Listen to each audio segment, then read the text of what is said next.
I'm Dr. Jordin Wiggins, and this is the Pleasure Principles podcast.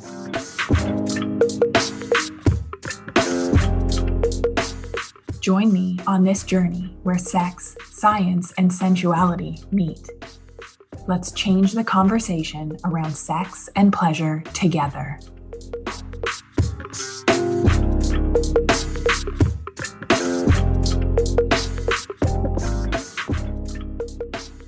Welcome to the Pleasure Principles podcast.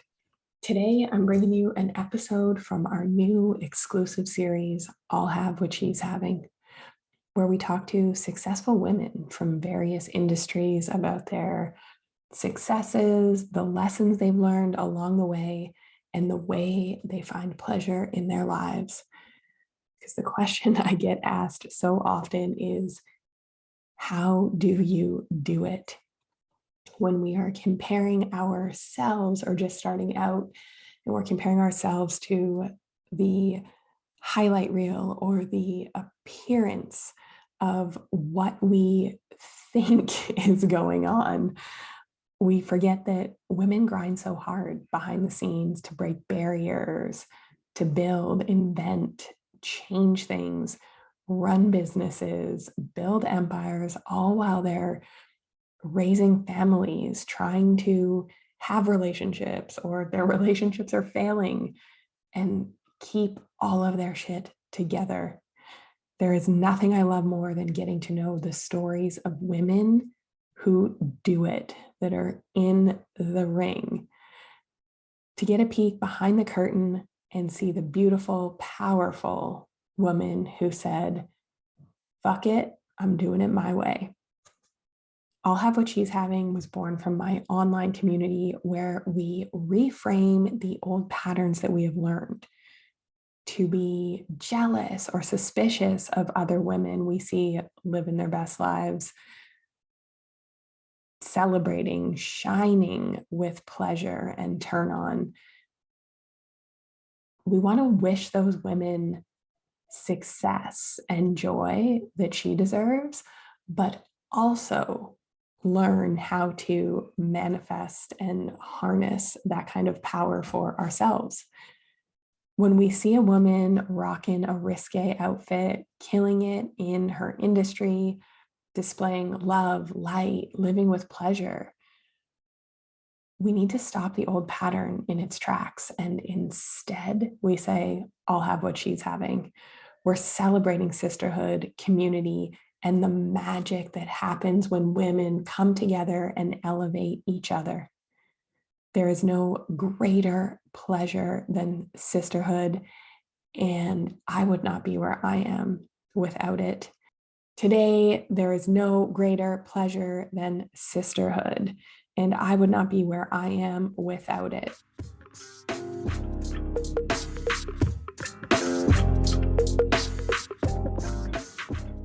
Cannot wait to introduce you to today's guest, Emaan Abbass.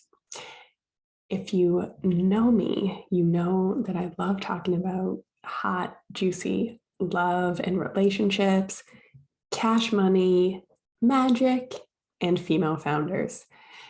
Emaan is the founder of KETISH, a luxury, feminine, and sexual wellness brand that aims to empower women to explore their femininity on their own terms. The KETISH range includes feel-good, multi-beneficial products for her and her most precious parts, free from stigma and luxurious in every way. You need to check these out. They're beautiful. More than the products, the brand aspires to create a safe space for women, by women, powered by expert advice, personal stories, and relatable content. I'm going to be real.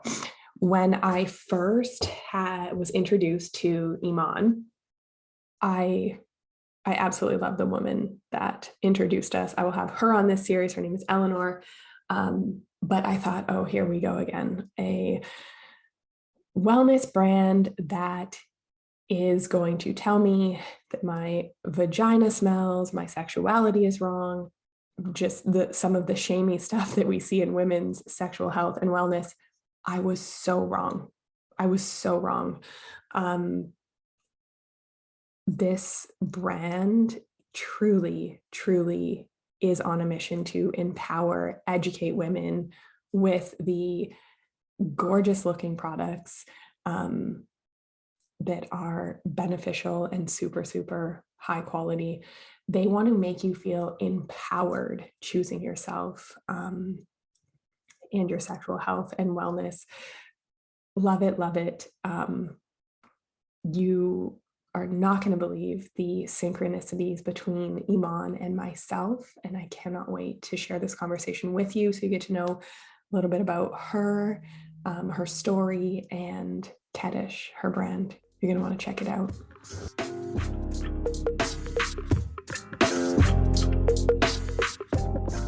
Okay, so when Eleanor introduced us and I did a little creep of your work, one, I was like, these products are stunning.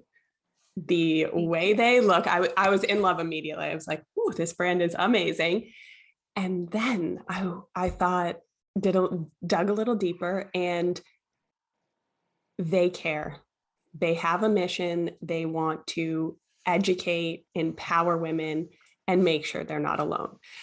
So that's when I thought, have to have you on here, have to have this conversation. So tell us a little bit about tell us about your story. Tell us about your personal journey that got you here today, because those brands don't happen by accident. Right. Oh, man.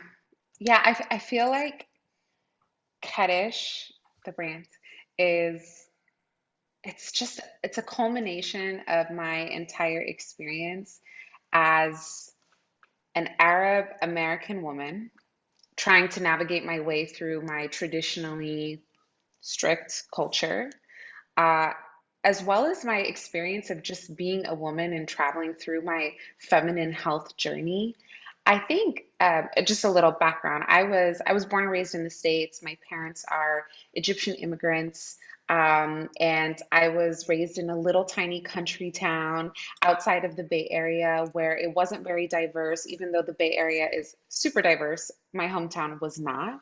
We were one of the only Middle Eastern Muslim families that lived there. And I guess I really saw how different we were just being in that environment, in that space. And, growing up, we never really talked about sex or body or feminine health. It was very much taboo in our households. A lot of what I did learn was either through school, or really tough firsthand experiences that I came across growing up. And I think feminine health and my body and sexuality was always something that I was really curious about. I think it was because it was like the forbidden fruit, that I just wanted to touch all the time and kind of understand. But it really changed when I was 21. I decided to go to the gynecologist for the first time, and a result of that very first visit was a cancer diagnosis. I was diagnosed with cervical cancer, and immediately that curiosity changed into like a dire need to understand my feminine health and my body. Um, and through that experience, I largely due to my culture and my upbringing, I knew that it was something that I was going to have to walk on my own. I couldn't really turn to my family, couldn't really turn to my parents out of fear, fear of losing them, fear of disappointing them, and it was tough. It was a very challenging experience, but I'm grateful for it because it turned me on to all things body and feminine health, a lot of things that I didn't really consider. I thought I was invincible, until that moment. And as I was going through my cancer journey, I remember being very turned on to the intimate and feminine care space. Um, I have a very vivid memory of walking through a Target store, and I was just trying to look for a feminine wash. And I remember turning over a bottle and looking at the ingredient list and realizing that, like, I didn't understand any of the ingredients on the back of the bottle, and it was frightening. My body was going through so much already. I'd gone through cryosurgery. Like, I wanted to make sure that the products that I was using wasn't going to hurt me more than what my body had already been going through. Um, But I think what I also realized throughout that experience was there was no space for women to come, to learn, to educate themselves. This was before the age of Instagram and YouTube, back in like 2009, 2010, and the landscape was very different. And I think I wanted to create an entirely different experience, both product, community, and education, because it was so lacking for me in my experience. And I think that's ultimately what's led me to create KETISH. I want to give women a different experience than the one that I had, one that is free from shame, free from stigma, both in the products that they're using, but also in the way that they educate themselves and absorb this information. Um, I'm in a pretty unique position because I have launched my brand out of the Middle East, where it is completely taboo still to this day. Um, but it's so needed, especially in this culture, in this environment. Um, yeah, I'm excited to see where the brand goes and grows. So am I. We have such similar stories. I had health issues that I felt I had to go alone, so much shame. It was sort of like even how doctors would treat you. I didn't know the questions to ask. You don't want to talk to your parents about it. Um, and that led me on the same journey of I don't want other women. Well, first of all, I need to understand this. I need to heal myself. What are my options? And I want to give women their power back through education, understanding their bodies, that the answer is not birth control and an antidepressant if we have hormone problems. Um, and that we don't have to have the shame around it. So, what I started to notice is women would almost like whisper to me initially, like, oh, I have no libido, or I have pain with sex, my periods. Like, there's still so much shame around menstruation, just such a normal part of life for women. Um, and they'd whisper things, like it would all sort of be like, yeah, and this, because I'd have questions on my intake form at my women's health clinic that was like, you know, how is your libido? How do you have period pain? All of these things that, like, hey, by the way, we don't have to settle for this standard of life or standard of care. We want more. Right. How do you feel like your brand, things are being received in the Middle East? Like, what's women's reaction?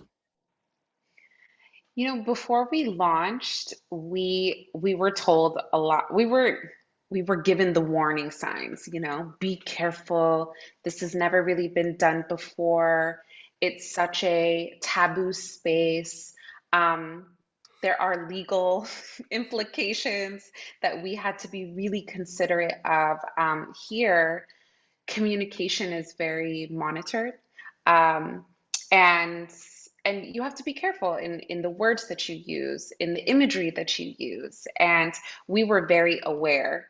And so I think we had to be a little bit more cautious in the way that we wanted to present the brand. But I think for me as a founder, I wanted to make sure that we were authentic, and that we were creating the brand that we wanted to create, but that it was going to be well received, both by the powers that be as well as the community that we were trying to bring this brand to. So we actually took a lot of time before we launched to talk to women from the region to understand, what their experiences were with their own feminine and intimate health. What education did they receive? What did they know about their bodies? What did they not know? What do they want to learn more about, and how do they want to be spoken to about these things? And I think it was quite unanimous that there was such a lack of education, there was such a lack of comfort and safety and security in the way that women could approach these types of conversations and could receive this type of education. And so it was important for us to come from an angle that was supportive and authentic and easy to understand. Um, and so we made it a point not only to launch on the scene by sharing, factual education, but also sharing real stories from real women, just like the other women in our community. And so far, the reception has been incredibly positive. Um, like I'm even surprised. I'm even surprised. I mean, right when we launched, we had a couple of moments of friction or people with opinions or people that came for me because I'm a Muslim woman talking about my body and sex very openly. um, but right after launch, I think as people have started to get to know the brand more and see what we're about and see that we're really just here to educate and support women, it's been incredibly positive. And not just from women, but also men in the community as well. I think men are excited that women have a brand like this, especially here. And so, yeah, it's been really positive, and it's just so reaffirming that the time is now.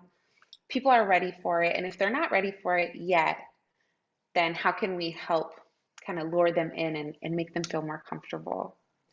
And I think the way that you do it is brilliant. It feels like you're talking to a friend. And we had the same conversations when we're talking about how do we not scare women away with this information? Because if it's too medical, then you feel the shame and there's something wrong with you. And a lot of us have been let down by the medical system.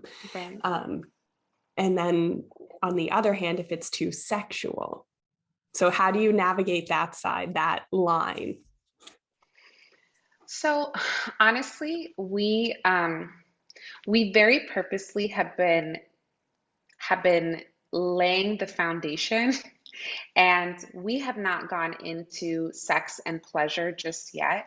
When we've done so very methodically, like we wanted women to know that the conversation is about them and their bodies and their health. And sex is a very important part of that. But how can she understand intimacy, pleasure, and sex if she doesn't understand her body and her overall health first? So we've started by really focusing on feminine health education.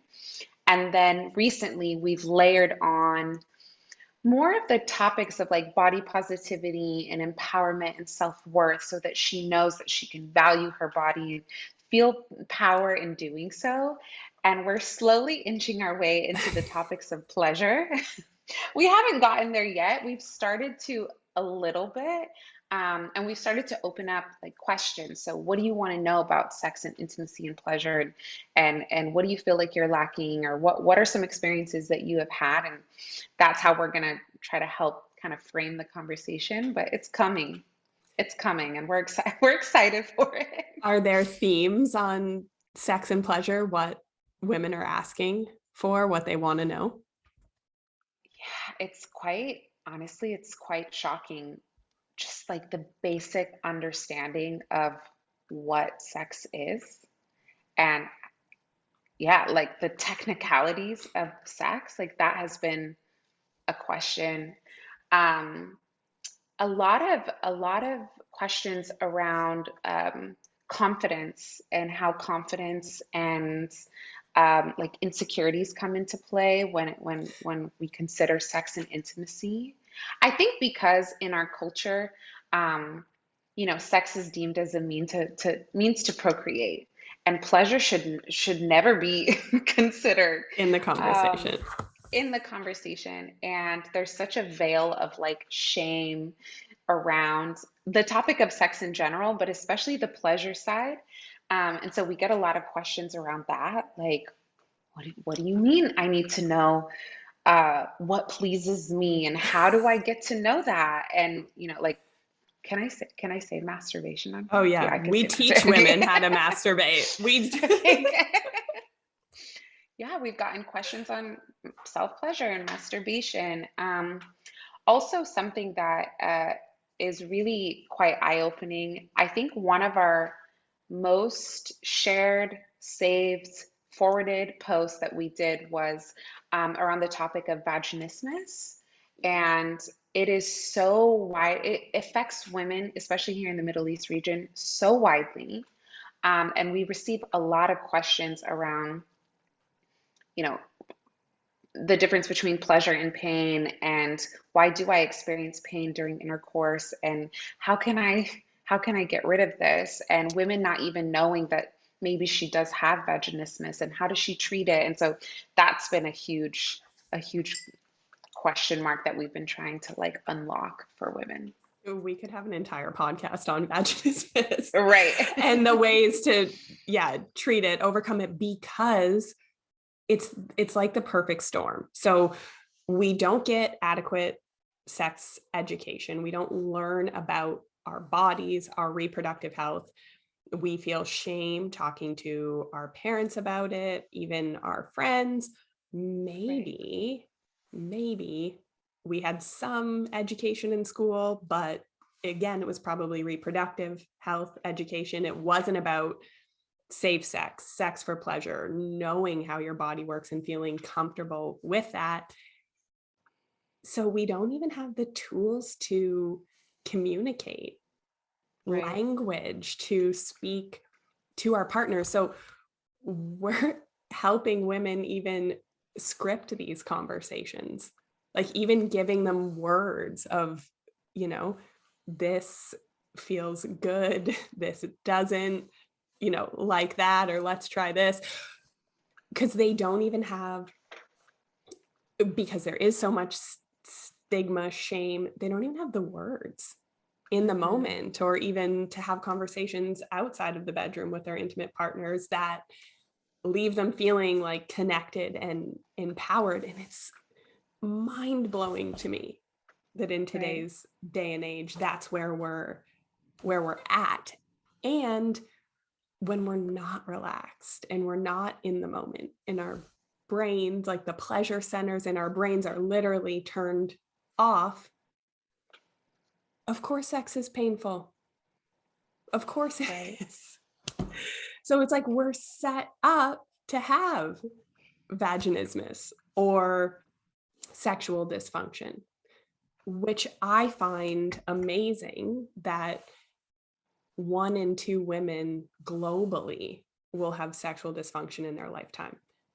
Mm. So across culture, religion, across all of it, which is Right. pain with sex, not being able to orgasm, difficulty getting aroused, staying aroused. So, and when we peel it back, it's it's from the lack of sex education, in my opinion. Or awareness of how it's all intertwined, and how, our intimate health, our sexual health is so intertwined with our mental health, our physical health, how we feel about our physical health. Like, ooh, I could go on. I I could know go on and on with personal that's experience, other experiences that I've heard about. It's so eye-opening.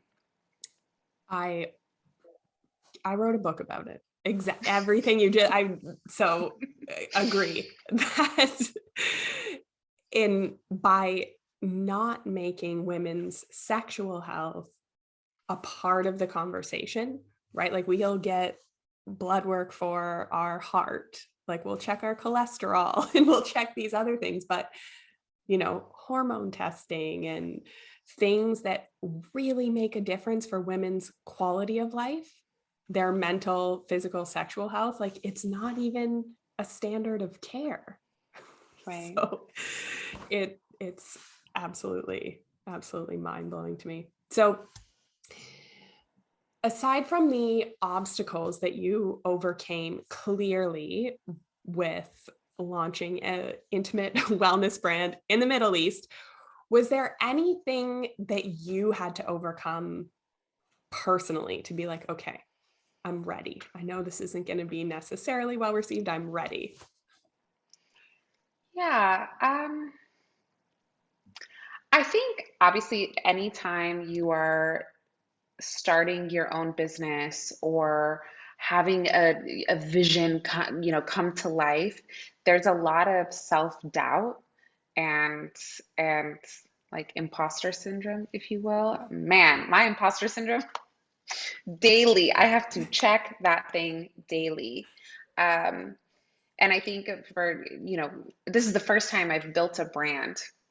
This is the first time I've run the whole show, if you will. I'm a product developer by trade, so I spent 3 years in product development. Before that, I was working in the cosmetic industry with Sephora. So I've always been close to products and brands, but I've never built my own.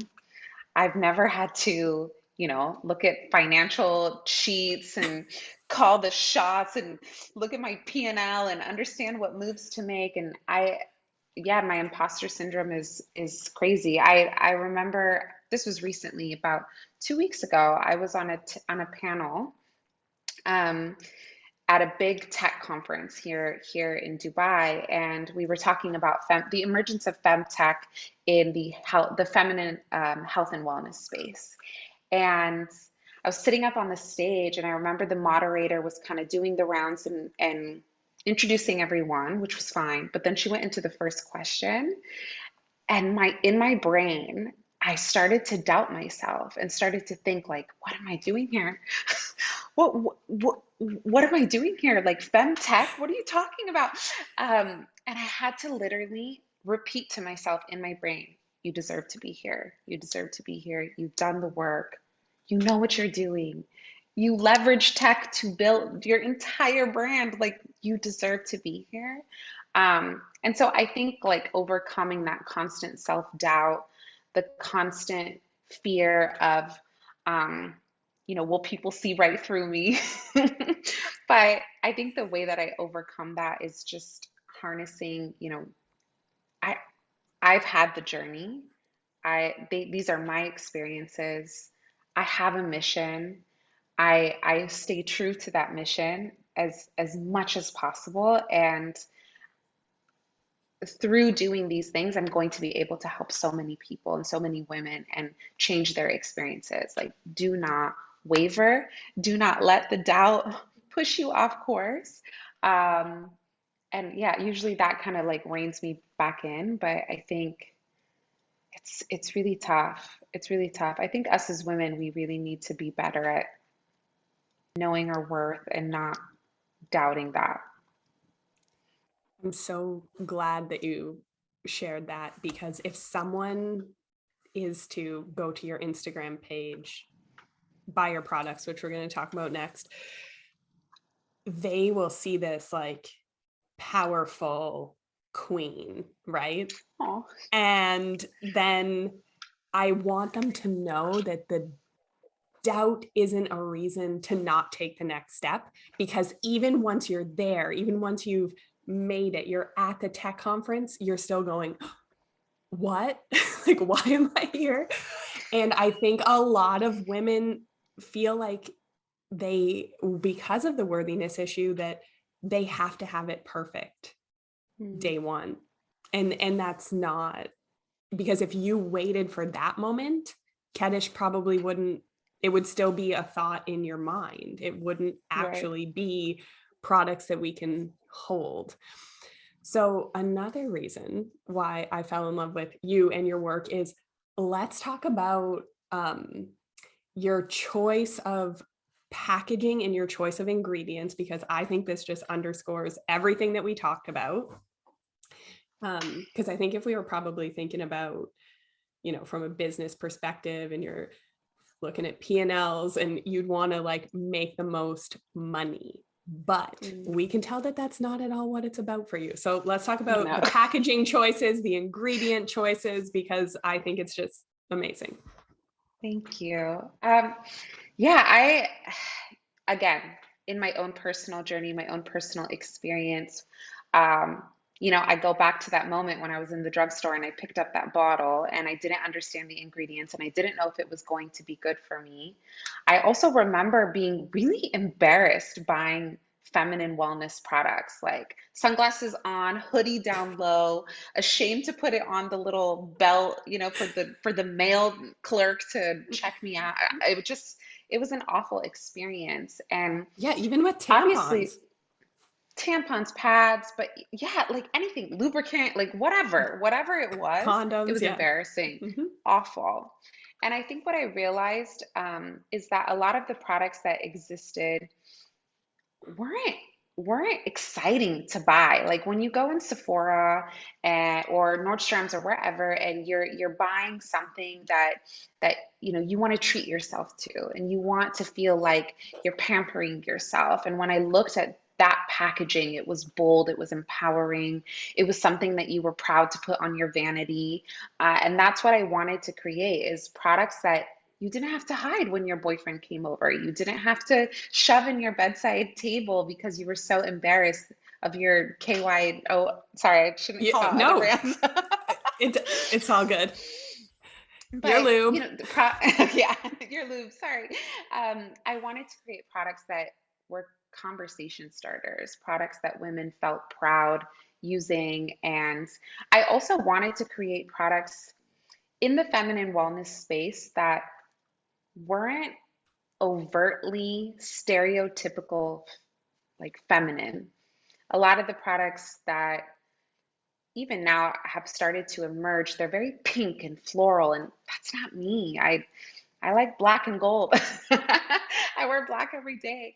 And so I wanted to create products that, that were representative of me and my personality, but also products that women felt very, very powerful using. And so a lot of our packaging is very sleek, it's very minimal, it's gold, it's white, it's black. I kind of take inspiration from my Egyptian culture with that. And then with regards to ingredients, again, it goes back to my story of, the products that had existed were just not very credible. Um, there weren't really those checks and balances of, is it clean, is it vegan, is it cruelty free? And so it was really important when we were creating products that they were as natural as possible but also effective, that they were going to give women, for each product they were going to give women a whole host of solutions to issues or concerns that she cares about. And so you'll find in our products that they're all multi-beneficial. They're going to serve more than one purpose, and they're going to have easy to understand ingredients that are natural and safe, but And that effective. and the ingredients that you can pronounce. And Right. because it's mind-blowing to me that with natural health products or beauty products for women, and sometimes we're using these things daily, and there's hormone disruptors in the ingredients. Like, it's not a clean product. So we are well intentioned about wanting to care for ourselves and do the right thing, but the ingredients are doing the opposite. So I love that that KETISH and your brand knows that, and that's a focus. And because it's a whole other area of Hmm. education, right? Our skin is an organ that absorbs what we put on it, and if we're putting hormone disruptors on it daily, it's a problem. And Right. so many women don't even know to look for that. So super, super important.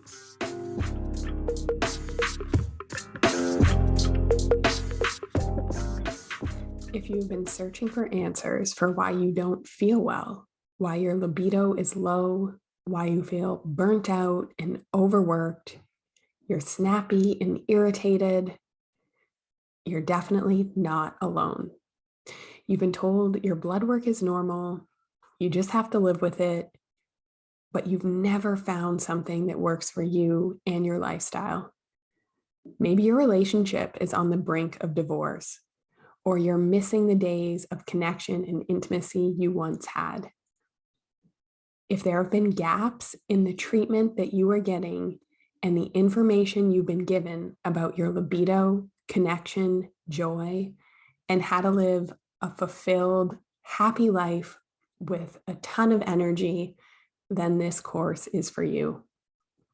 The Pleasure Principles is an online hybrid program that uses self-study combined with bi-weekly coaching directly with me, Dr. Jordin Wiggins, a naturopathic doctor and sexual health disruptor, designed to unlock the barriers that have been holding you back from the life you know is possible.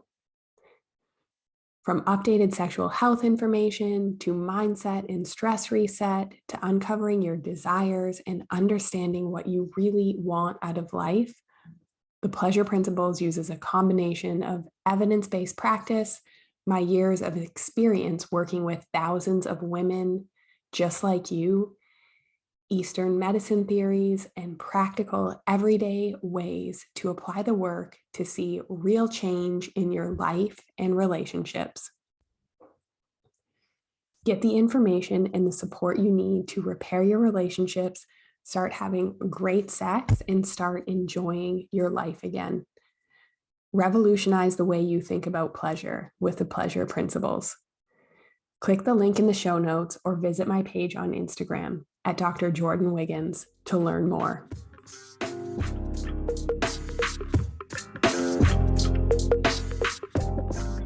Okay, on the topic of pleasure, because that is definitely what we dove like right into with our brand and what we educate women on. What do you do for pleasure? What brings you pleasure and joy? Whew. Well, I'm not having much sex these days because I'm Too going busy through a working. divorce. I'm going through a divorce, so that's a probably a main reason. But I have a lot of devices that help me with that. They help me get by. So I guess those bring me pleasure. But I think I've had to redefine what pleasure means to me and what it looks like. I used to think that pleasure, you had to go the extra mile, where now I really find pleasure in quite simple things. Um, Sitting down, having a good meal with my friends, and good food, good wine, good people. I also find a lot of pleasure in slowing down. There's always so much to do when you're building your own brand. It's like you constantly feel like if you're standing still, you're not moving. If you're standing still, you're not helping to push the needle forward. And there's so much to do on the checklist, but it does you such a disservice to just keep trying to power through. And it's still something that I'm learning how to do, is just slow down. But I take great pleasure in sitting on the couch and watching my shows and sleeping. Like, sleep is great. I didn't realize how little sleep you get when you start your own business, but I really try to take advantage of my slow down time. And I find a lot of pleasure in that, and just like being on my own, alone in my space, and Mm, and being allowed to just be me and feeling okay with that. Those are I those are my pleasures. I love that. And the value of stillness, because we don't value it in restoration, so important, meant for Right. mental, physical health, hormonal health.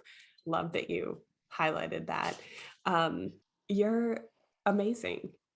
Oh, thank you. Dude, because with launching 7 months ago, like that's a baby business. That business needs a lot of care right now. And then to have the destabilization of the divorce at the same time. KETISH is Um, like my baby. And I've been able to really pour myself into that and give it my all. And I wonder how I would have balanced that in a situation that wasn't right to begin with. yeah, just makes me even more impressed by everything that you do. So, last question. Oh, thank you. Um, Share with us a brag. This is again something that we teach because we want women to take up space and feel good. So, just anything that you feel super, super proud of, my audience would love Yeah. to hear. I wanted to say one thing about what we were just talking about, because I think it's important. Um, you said that you didn't always share, or you realized the power once you did share. And I think that that's something that I had to really realize and come into.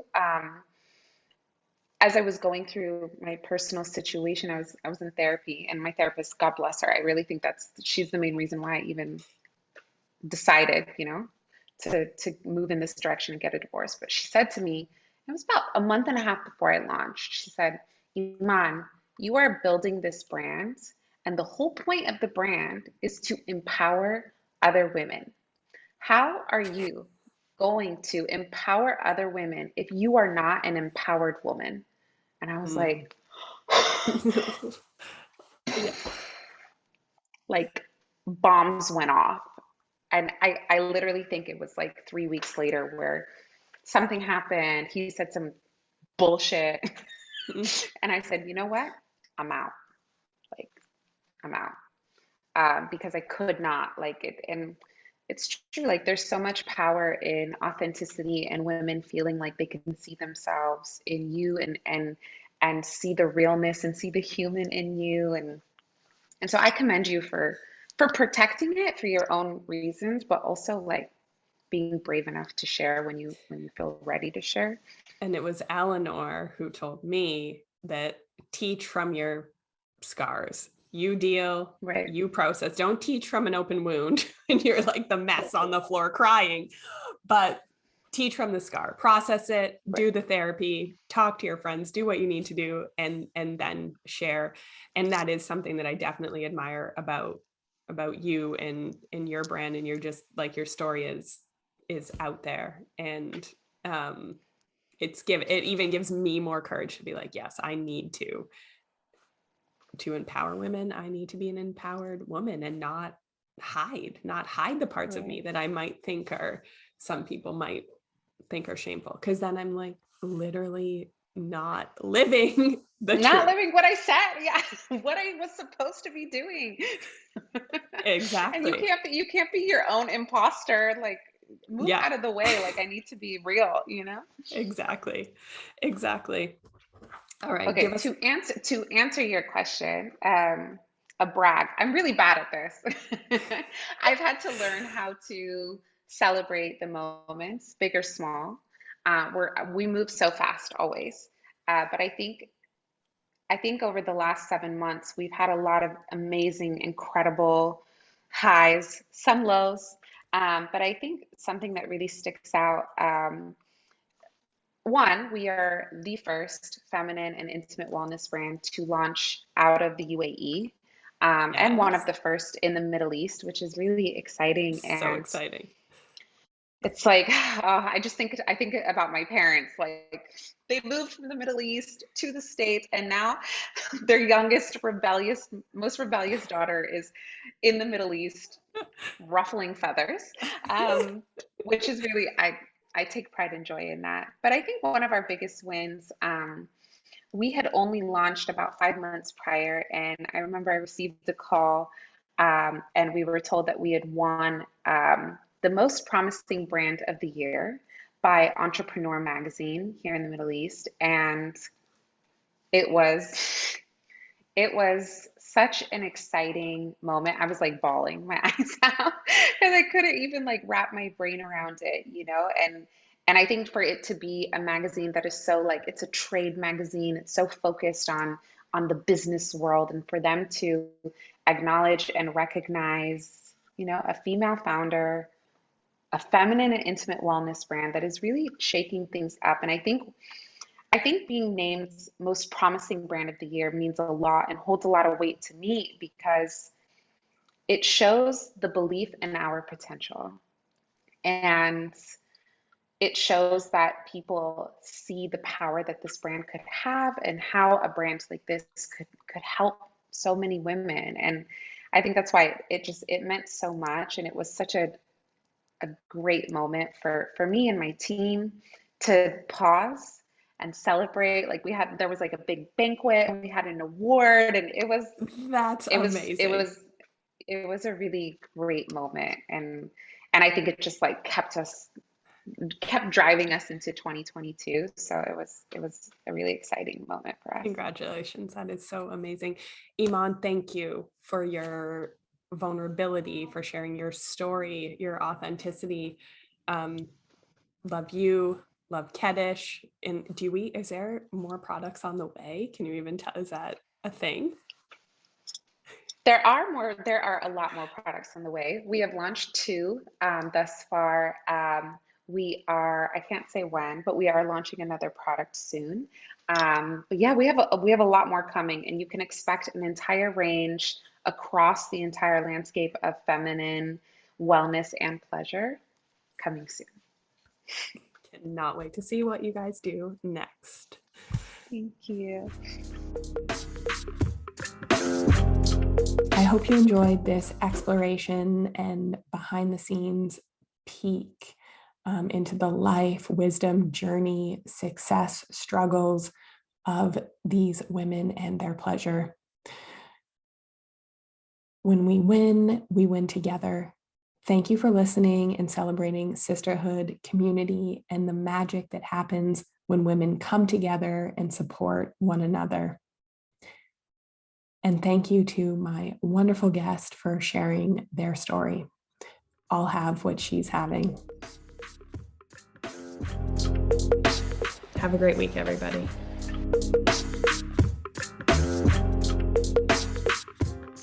If you like what you heard in this episode, leave me a rating. Your support helps me get discovered by more women like you. Together, we can change the conversation around women's sexual health and pleasure for you, your partners, and generations to come.